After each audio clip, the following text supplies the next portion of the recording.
जेव्हा तुम्ही एखादं मत ठामपणे मांडता ना, जसं की तुम्ही एखादा निर्णय घेता, तर 100% त्याच्यावर ठाम राहा. कारण काय असतं माहिती आहे ना, तुमच्या तोंडातून पडलेला जो शब्द असतो ना, तो खूप मौल्यवान असतो. म्हणजे तुमच्या शब्दालाच मान असतो. असं म्हटलं जाते की जगामध्ये पैशापेक्षा फक्त शब्दाला मान आहे. कारण काय आहे ना, धनुष्यातून सुटलेला बाण आणि तोंडातून पडलेला शब्द हा पुन्हा येऊ शकत नाही, आपण घेऊ शकत नाही.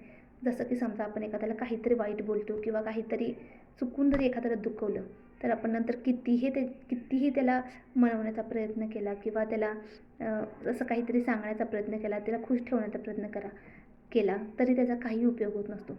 कारण तो एकदा शब्द जे तोंडातून गेला ना, तो गेलाच. त्याच्यावरती बाकी काहीच विलाज नाही जगामध्ये. म्हणून कधीही बोलताना पहिला तर एक गोष्ट तुम्ही विचार करून बोललं पाहिजे. आणि दुसरी गोष्ट म्हणजे जो शब्द तुमच्या तोंडातून गेलेला आहे ना, त्या शब्दावर ठाम राहिलं पाहिजे. कसं असतं ना, खूप जण तुमच्या फक्त बोलण्याकडे, तुमच्या शब्दाकडे आणि तुमच्या बोलण्याच्या शब्दांच्या ह्याच्यामध्येच विश्वास ठेवून राहिलेले असतात, की बाबा हा व्यक्ती नाही, हा बोललेला आहे ना, तर ते व्यक्ती ते करणारच. असं खूप जणांचा तुमच्यावर विश्वास असतो.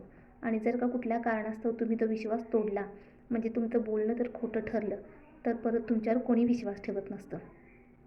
सांगण्याचा उद्देश हाच आहे ना, की बघा कधीतरी आपण एखाद्या कुणाला तर तुम्हीही शब्द दिला असेल किंवा मीही दिला असेल. आपण सगळे एकच सारखे, दुसऱ्यांना कुणाला दुसरे म्हणण्याची काही गरज नाही. आपण प्रत्येकाला काहीतरी बोलतो करतो, पण ते आपण पाळतोच का? तो शब्द आपण त्या शब्दावर 100% खरं उतरतोच का? तर नाही. तर कसं असते, जेव्हा आपण शब्द बोलणार आहे ना, तर बोलण्याच्या अगोदर पहिला विचार करा, की मी हे 100% ह्याच्यावर मी उतरू शकतो का? की हा जे बोललेलं आहे ते मी करू शकेलच का? ह्याचा पहिला विचार करत जावा. कसं असतं ना, एकदा शब्द तोंडातून गेला ना, पुढचा व्यक्ती आपल्यावरती आधारित राहतो.